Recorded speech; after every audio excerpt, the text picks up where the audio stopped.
घन जंगल में टूनी नाम की कंजूस चिड़िया रहा करती थी। उसका एक बेटा था जिसका नाम गोलू था। गोलू पढ़ लिख कर विदेश में कड़कनाथ कौवे के यहाँ नौकरी करने लगा। एक बार वो अपनी माँ से मिलने के लिए घर आया हुआ था। मौका देखकर टूनी कहती है, बेटा अब मुझसे घर का काम नहीं होता, ऐसा कर तू बियाह कर ले। अगर तू कहे तो मैं तेरे लिए कोई सुंदर चिड़िया देखकर तेरा बियाह कर दूं। माँ, मैं बताना तो नहीं चाहता था, लेकिन जब आपने मेरी शादी की बात छेड़ ही दी है तो मैं बता देता हूँ। मेरी एक गर्लफ्रेंड चिड़िया है और मैं उसी से शादी करूँगा। कौन है, जरा मुझे भी तो बता। वही मेरी बचपन की दोस्त टुनटुनी। टुनटुनी? वो तो बहुत ही गरीब घर की चिड़िया है। उसके माँ बाप तो दहेज भी नहीं देंगे। अब तू ही बता, तेरे पढ़ाने लिखाने में मेरा कितना पैसा खर्च हुआ है? वो पैसा तेरी शादी से ही तो वसूल होगा। तो गोलू कहता है, माँ, आपको क्यों चाहिए? हम लोगों को पैसे की क्या कमी है? लेकिन बेटा तेरी शादी में खर्च भी तो होंगे। माँ, मैं कुछ नहीं जानता। मैं तो शादी टुनटुनी से ही करूँगा, वरना विदेश चला जाऊँगा। सोच लो। ठीक है बेटा, जैसी तेरी मर्जी। कुछ दिनों के बाद टुनटुनी और गोलू की शादी हो जाती है। शादी के अगले ही दिन टूनी अपनी बहू को बुलाकर कहती है, बहू आज से सारे घर का काम तुझे ही करना है। मैंने नौकरों को छुट्टी दे दी। घर में बस हम लोग हैं, मिल बांट कर सारा काम कर लेंगे। बेकार में नौकरों पर पैसे खर्च करने से क्या फायदा है। ठीक है माँ जी, मैं कर लूँगी सारा काम। जा बहू, जाकर पहले चाय बना ले। टुनटुनी रसोई में चाय बनाने जाती है। वो देखती है कि गैस खत्म हो चुका है। टुनटुनी अपनी सास के पास जाकर कहती है, माँ जी गैस तो खत्म हो गई है, मैं कैसे चाय बनाऊं? अच्छा बहू रहने दे, गर्मी बहुत है। लेकिन माँ जी हम लोग खाएंगे क्या? इसमें सोचना क्या है बहू, शादी की बहुत सारी पूरियाँ और सब्जियाँ बची हुई हैं। मैंने उसे फ्रिज में रख दिया है, हफ्ते भर तो वो चलेंगी ही। अपनी सास की कंजूसी देखकर टुनटुनी हक्का बक्का रह जाती है। वो जाकर अपने पति गोलू को ये बात बताती है। गोलू, तुम्हारी माँ कितनी कंजूस है। भगवान बचाए ऐसी सास से। मैंने अपनी पूरी जिंदगी में ऐसी कंजूस चिड़िया कभी नहीं देखी। क्यों, क्या हुआ? तुम्हारी माँ ने शादी की बची हुई पूरियाँ और सब्जियाँ फ्रिज में रख दी है और अब एक सप्ताह तक उसे खाने को कह रही है। ये सब मुझसे नहीं होगा। तुम अभी जाओ और अपनी माँ को समझाओ। गुस्से में गोलू अपनी माँ के पास आता है। माँ, तुम इतनी कंजूसी क्यों कर रही हो? बासी खाना खाने से तबीयत बिगड़ जाएगी। अगर चूल्हे की लकड़ी खत्म हो गई है तो चलो आज हम लोग बाहर ही खाना खाते हैं।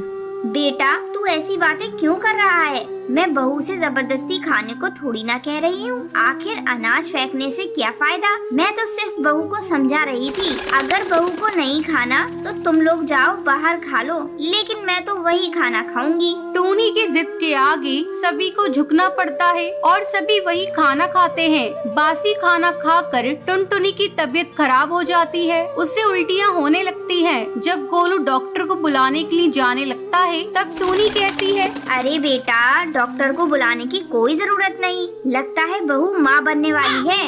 माँ, तुम ये कैसी बातें कर रही हो? मैं तुम्हारी एक नहीं सुनूंगा। मैं अभी डॉक्टर को लेकर आ रहा हूँ। अब तुम्हारी कंजूसी नहीं चलेगी। गोलू बुलबुल डॉक्टर को लेकर घर आता है। बुलबुल डॉक्टर चेकअप करती है और बताती है, गोलू जी आपकी पत्नी को फूड पॉइजनिंग हुई है। अगर ज्यादा देरी होती तो इनकी जान भी जा सकती थी। डॉक्टर की बात सुनकर गोलू अपनी माँ पर गुस्सा करता है और टुनटुनी के ठीक हो जाने के बाद उसे लेकर हमेशा हमेशा के लिए विदेश चला जाता है।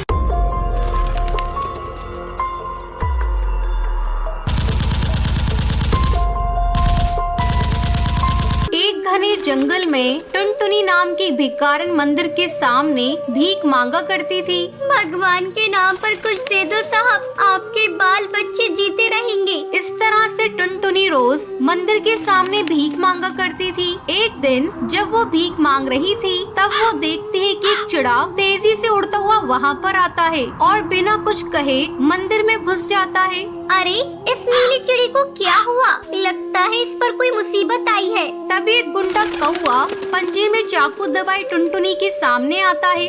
बेकार अनजानी, तुमने इधर से किसी नीले पक्षी को भागते हुए देखा है?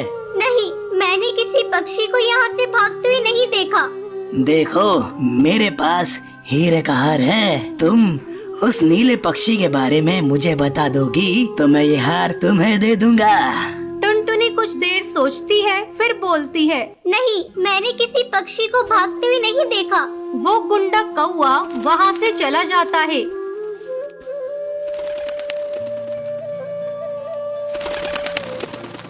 तब वो नीला पक्षी टुनटुनी के पास आकर उसकी जान बचाने के लिए उसे धन्यवाद करता है। बहन, तुम्हारा बहुत बहुत धन्यवाद। मेरा एक दुश्मन है, उसने मुझे मरवाने के लिए गुंडा भेजा था, लेकिन तुमने लालच ना कर मेरी जान बचा ली। मैं अपनी पत्नी और अपने बच्चों को एक घने जंगल में छुपा कर आया हूँ। अब मैं पुलिस के पास जा रहा हूँ, तब तक तुम ये पता लेकर मेरी पत्नी और बच्चों के पास चली जाओ, और जब तक मैं वहाँ पर आता हूँ तब तक तुम उनकी देखभाल करना। ऐसा कहकर वो चिड़ा वहाँ से चला जाता है। तब टुनटुनी उस नीले पक्षी की बताई हुई जगह पर पहुँच जाती है।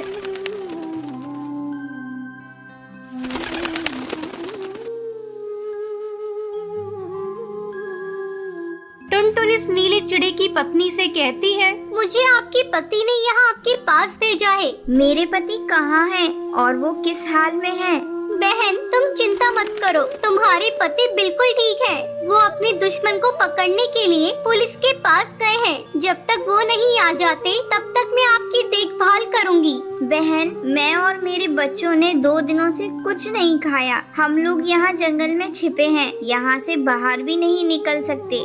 बहन, मैं अभी खाना लेकर आती हूँ। ऐसा कहकर टुनटुनी खाना लेने के लिए जाने लगती है। तभी वो सोचती है, मैं खाना लेने तो जा रही हूँ, लेकिन मेरे पास पैसे नहीं है। ये बात उस अमीर चिड़िया की पत्नी को समझ आ जाती है। बहन, ये लो पैसे, मेरे पास बहुत पैसा है, तुम इससे खाना लेकर आओ। You are under arrest. You are under arrest.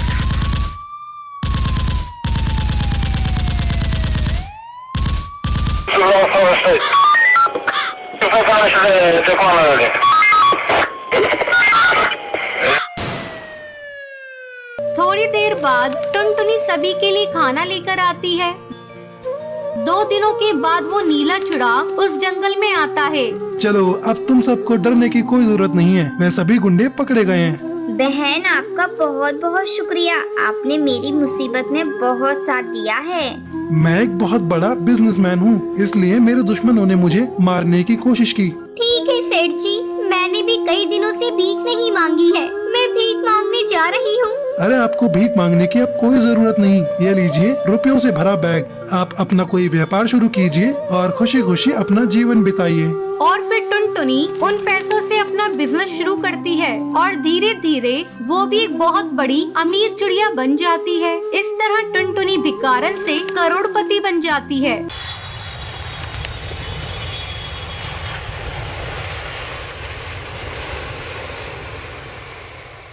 बहुत समय पहले नंदनवन के जंगल में टूनी और टुनटुनी नाम की 2 बहनें रहा करती थीं। जब दोनों बड़ी हुई तो टूनी की शादी एक बहुत बड़े अमीर कौवे से होती है, जबकि टुनटुनी की शादी एक बहुत गरीब कबूतर से होती है। शादी के कुछ महीनों बाद टूनी अपनी बहन से मिलने उसके घर आती है।